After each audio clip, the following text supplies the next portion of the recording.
wani lokaci an yi wani attajiri mai kuɗi.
Sannan za ka riƙa ba dabbobi na abinci.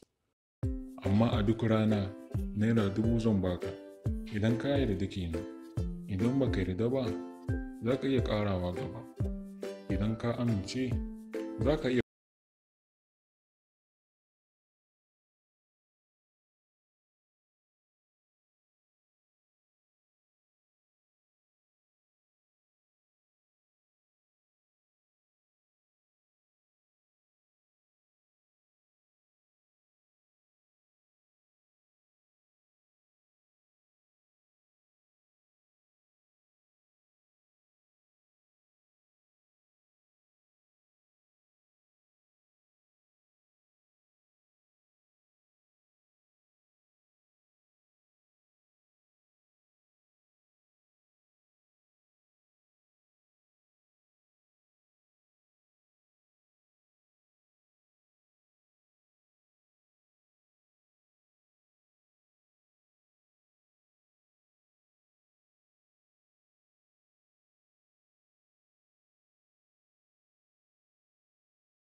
ga kuɗin aikinka na yau.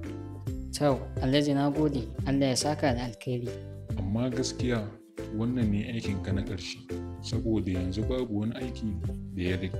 Alhaji kakka yi min haka don Allah, wannan ita kaɗai ce hanyar da nake samun kuɗi domin in sai wa iyalaina abinci. A'a, na riga na yanke hukunci na, ka yi haƙuri. Washe gari wannan attajiri ya fito zai fita, sai ya tarar da wannan manomi a ƙofar gidansa. Manomi ya ce da wannan attajiri, Alhaji ina kwana, tashi lafiya, don Allah Alhaji ka taimaka ka mayar da ni akan aikina. Wai kai ba na sallame ka bane? Me kake a kofar gidana? Na riga na faɗa ma ba abin da za ka min. Wuce ka bani wuri. haka dai wannan manomi yake roƙon attajirin nan domin ya mayar da shi a bakin aikinsa, amma sam wannan attajiri ya ƙi. Wata rana wannan attajiri ya je zagayen gonarsa, a kan hanyarsa ta dawowa ya yi kicibis da wani maciji, kuma aka yi rashin sa'a wannan maciji ya sare shi. Attajiri ya kwanta yana neman taimako, amma babu kowa a wajen, har dai attajiri ya suma babu wanda ya zo. Ana nan sai ga wannan manomi ya zo cewa ta wannan hanya, sai ya ga wannan attajiri kwance, sai ya ɗauke shi ya kai shi gida. Wannan manomi ya kasance shi ke kula da wannan attajiri, shi ke ba shi magani da abinci, kuma kullum ya kasance yana tare da wannan attajiri. Da attajiri ya ji sauƙi sai manomi ya daina zuwa wurinsa. Kwana biyu wannan attajiri bai ga manomi ba, sai ya shiga gari domin nemansa, amma bai gan shi ba, kuma gashi bai san gidansa ba.